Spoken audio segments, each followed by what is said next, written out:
Witam o poranku. Zobacz, gdzie powstał największy Big Short w historii. To jest temat przewodni tego wpisu. Na samym początku zachęcam do subskrybowania, dodawania komentarzy i dawania lajków, jeżeli uważacie, że te materiały niosą dla Was jakąś wartość. Przypominam, że dzisiaj o godzinie 18 zrobimy nasze następne spotkanie Q&A. To będzie spotkanie oczywiście z konkursem. I zachęcam tych wszystkich, którzy chcą śledzić mój portfel w edycji kwietniowej, która startuje już jutro. Zachęcam ich do wysłania specjalnej wiadomości. Adres e-mail poniżej, a będziecie otrzymywać wiadomość z informacjami, jak modyfikuję mój portfel w zależności od zmieniającej się sytuacji rynkowej następnego dnia na indeksach giełdowych, na Forexie, na surowcach, na obligacjach, a nawet na Bitcoinie. Zapraszam, zachęcam i zaczynamy. Zobacz, gdzie powstał największy Big Short w historii. Zaczynamy od wykresu indeksu strachu dla Wall Street. Jak widzimy na przestrzeni bardzo wielu lat, ostatnich 30 lat, za każdym razem, kiedy była recesja, kiedy mieliśmy do czynienia z dyskontowaniem negatywnych zjawisk w amerykańskiej gospodarce, to ten indeks strachu VIX bardzo dynamicznie szedł w górę. A ten okres ostatnich kilkunastu miesięcy, kiedy mieliśmy do czynienia z mocną tendencją spadkową na indeksach giełdowych, nie przyniósł nam takiego bardzo wysokiego poziomu indeksu strachu, a to może być bardzo interesujące, że po prostu nie widać wielkiego nastawienia na to, i obaw na to, jaka może być koniunktura na indeksach giełdowych na giełdzie. Dlatego też to, co się teraz dzieje dla części inwestorów, oznacza, że indeks jeszcze nie przeżył takiego ostatecznego, finalnego momentu wyprzedaży połączonej z elementami krachu na indeksach giełdowych i ci inwestorzy, bazując myślę, że właśnie na tym indeksie strachu, zakładają, że przed nami następna fala wyprzedaży bardzo dynamicznego ruchu w dół, który może przekształcić się właśnie w taką paniczną wyprzedaż. Czy tak się stanie, to będziemy oczywiście dyskontować w następnych miesiącach. Natomiast ten indeks strachu VIX, który teraz spada nawet do poziomów najniższych od bardzo wielu miesięcy, jednoznacznie nam sygnalizuje, że indeks i inwestorzy na Wall Street generalnie niczego się teraz nie boją. Czy faktycznie rynek zdyskontował teraz recesję przy tym, że wskaźnik strachu nie pokazuje ekstremalnego poziomu bojaźni? Jestem bardzo ciekawy, czy faktycznie tak się stanie.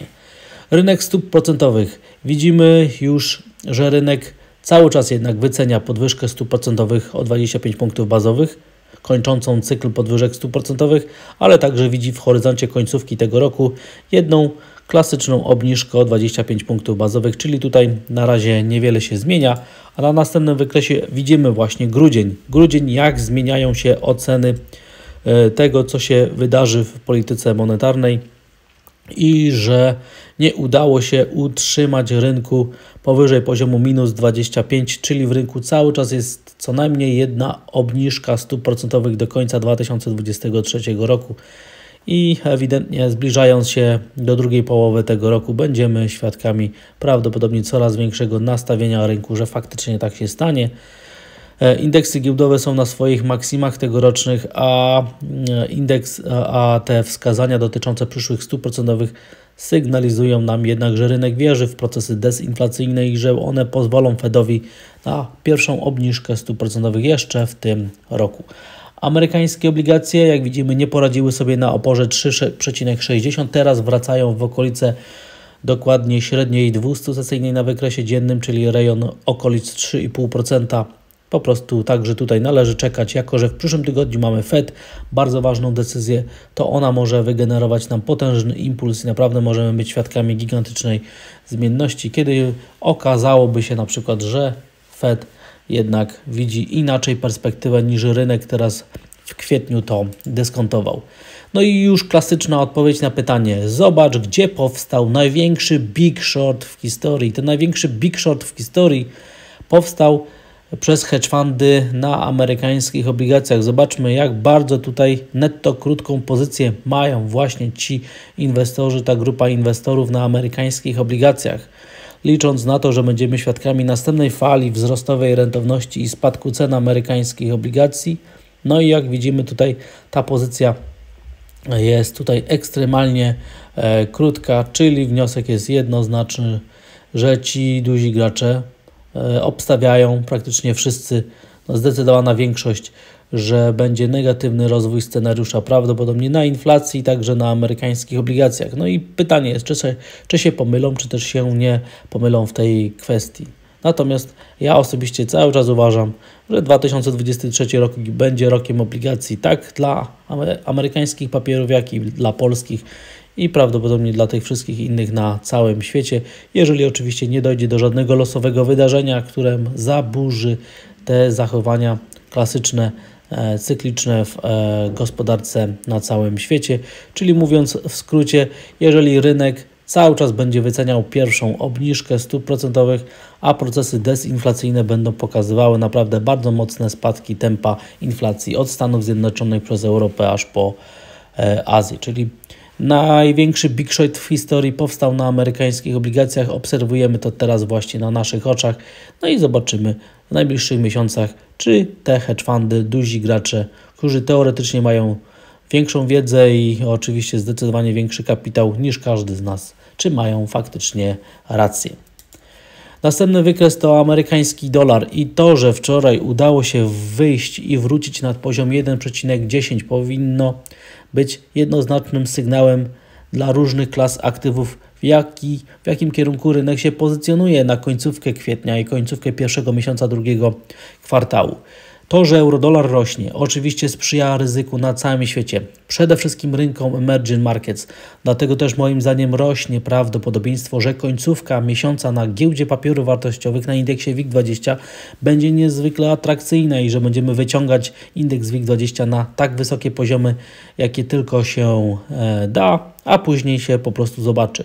Ponieważ jeżeli euro-dolar w przyszłym tygodniu, na początku maja, po decyzji Fedu, dalej utrzyma te poziomy, bądź też nawet będzie kontynuował tendencję wzrostową, no to jednoznacznie będzie to sygnał, żeby kontynuować tendencję wzrostową także na giełdzie papierów wartościowych. Wniosek innymi słowami, wzrosty euro-dolara sprzyjają temu, żeby zaatakować i to skutecznie poziom 2000 punktów na indeksie WIG20 i oczywiście zwiększyć prawdopodobieństwo także popytu na inne polskie aktywa oraz oczywiście na rynki ryzyka różnego rodzaju inne, od surowców przez bitcoina aż po oczywiście indeksy giełdowe, zwłaszcza indeksy giełdowe w Europie. A już te same indeksy giełdowe, jak widzimy, wczorajsza sesja na Wall Street była taka neutralna, rynek nie chce spadać ani nie chce rosnąć, po prostu myślę, że będziemy utrzymywać te poziomy aż do końca miesiąca, ponieważ widocznie wszystkim jest na rękę to, żeby tutaj właśnie zakończyć notowania w tym miesiącu. Dlatego też poziom 4100 punktów moim zdaniem jest punktem odniesienia w sytuacji, kiedy jednak rynek zacząłby wybierać scenariusze prospadkowe, które moim zdaniem są mniej prawdopodobne. Daje około 35% prawdopodobieństwa szansy na wybicie tych wsparć do końca tego miesiąca. Dzisiejsza sesja w Azji jest raczej negatywna. Tutaj każde zawahanie indeksu Nikkei na swoim oporze, na którym teraz się znajdujemy, czyli na wieloletnich, wielomiesięcznych maksimach, to może być oznaka słabości, dlatego też nie należy lekceważyć tego, jeżeli obserwujemy taką sesję jak na przykład dzisiaj, plus zachowanie giełdy w Hongkongu także sygnalizuje słabość. Dlatego też po lekkim negatywnym otwarciu myślę, że indeksy giełdowe w Europie jednak spróbują rosnąć. Natomiast to, co się dzieje w Azji, pozwoli tylko na taki leciutki pesymizm na giełdzie w Europie. Każdy inny scenariusz moim zdaniem będzie zaskoczeniem dla Europy. To, że ten euro-dolar rośnie, myślę, że sprzyja temu, żeby co najmniej utrzymać poziom 15 700 punktów na indeksie DAX, ale oczywiście zwiększyć także szansę na przejście poziomu 16 000 punktów. Moim zdaniem to jest scenariusz bazowy, a dla świata dzisiaj najciekawsze będą dane o zaufaniu konsumentów dla całych Stanów Zjednoczonych za kwiecień. Poznamy te dane dopiero o godzinie 16 i myślę, że rynek może się na nich skupić, jeżeli przede wszystkim jakieś składowe tego wskaźnika pokazujące nastroje, pokazujące inflację będą odbiegały od konsensusu, od jakiejś mediany prognoz. I teraz właśnie rynek surowcowy, ponieważ osłabienie amerykańskiego dolara plus spadki rentowności sprzyjają temu, żeby złoto próbowało rosnąć i poziom $2000 cały czas jest w grze. Jeżeli się okaże, że złoto wychodzi nad poziom $2000, a amerykański dolar będzie tracił na wartości, plus te rentowności będą dalej spadać amerykańskich papierów, to naprawdę wzrośnie szansa, że trwale usadowimy się nad poziomem $2000. Złoto generalnie żyje swoim własnym życiem, tak jak i ropa naftowa, ponieważ dla mnie najciekawszym surowcem, który pokazuje sentyment i to, w którą stronę rynek pozycjonuje się, jeżeli chodzi o cykl gospodarczy światowej gospodarki, no to jest zachowanie ceny miedzi, a tutaj mamy raczej spadki i zbliża się ewidentnie moment testu wsparcia w tych okolicach $8650. No i zobaczymy, czy podaż ma tyle siły, żeby przebić to wsparcie, a w takiej sytuacji sygnały prospadkowe byłyby naprawdę bardzo mocne dla całego świata, zwłaszcza dla rynków ryzyka.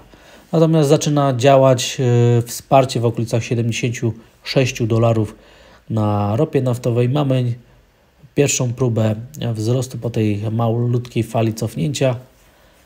No i w tym wypadku przede wszystkim trzeba patrzeć, co się dzieje z rynkiem w okolicach $80, ponieważ dopiero powrót na $80 będzie oznaczał, że popyt na ryzyko znowu chce atakować, a jeżeli jesteśmy cały czas poniżej tego poziomu, oznacza to, że konsolidacja i horyzont cenowy wokół osi symetrii, czyli wokół tego wsparcia w postaci średniej 200-sesyjnej na wykresie dziennym, okolice $77 cały czas trwa.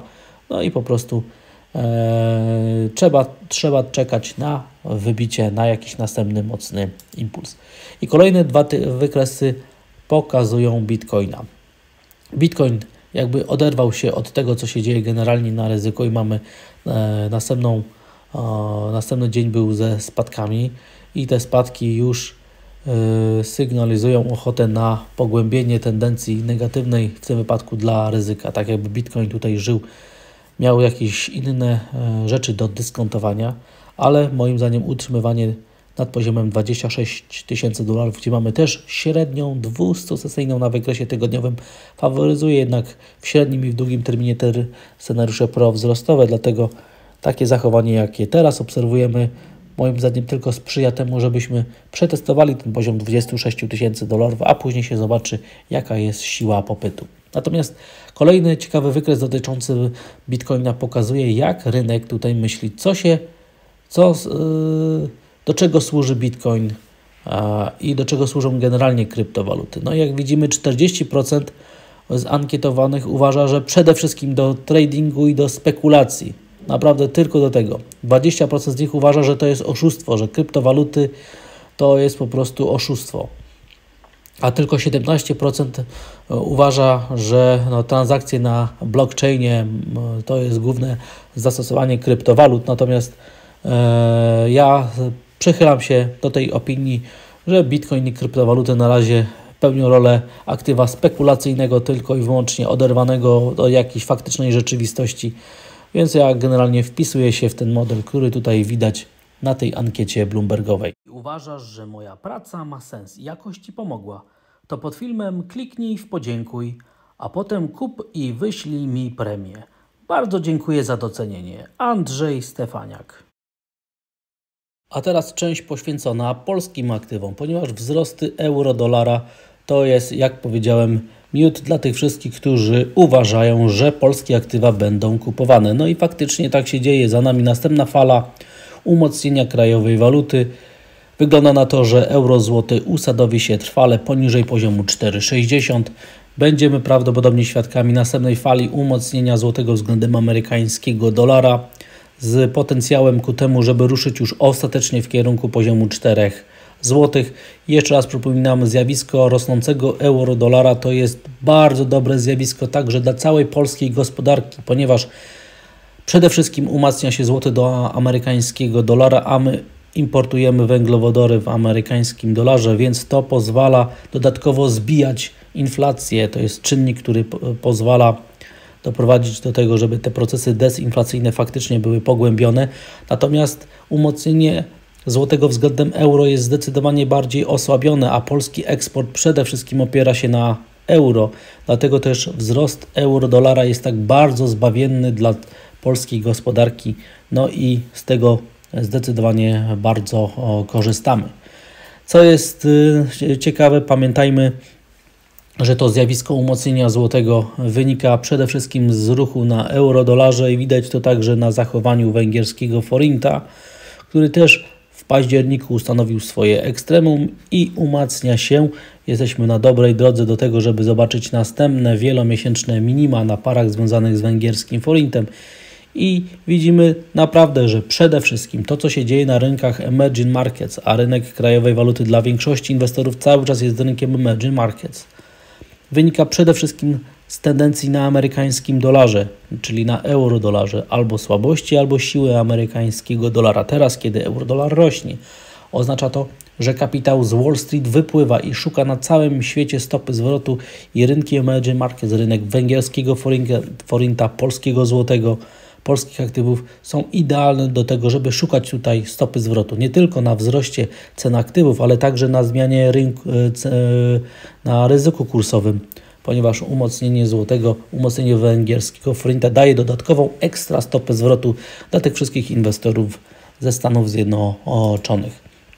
Polskie obligacje zachowują się tak, że sygnalizują nam popyt na ryzyko, także, że ten kapitał, który przypływa z zagranicy, lokuje tutaj swoje środki i moim zdaniem jesteśmy na dobrej drodze, żeby przetestować tegoroczne minima z dużą szansą, że je przełamiemy, że rynek rozpocznie następną falę zakupów polskich obligacji jako formy dyskontowania tego, że wkrótce będą dynamicznie zachodziły procesy dezinflacyjne w Polsce, że będziemy świadkami obniżek stóp procentowych i że cały ten 2023 rok faktycznie może stać się idealny do tego, żeby największą relatywną stopę zwrotu przy jak najmniejszym ryzyku osiągnąć właśnie na rynku obligacji.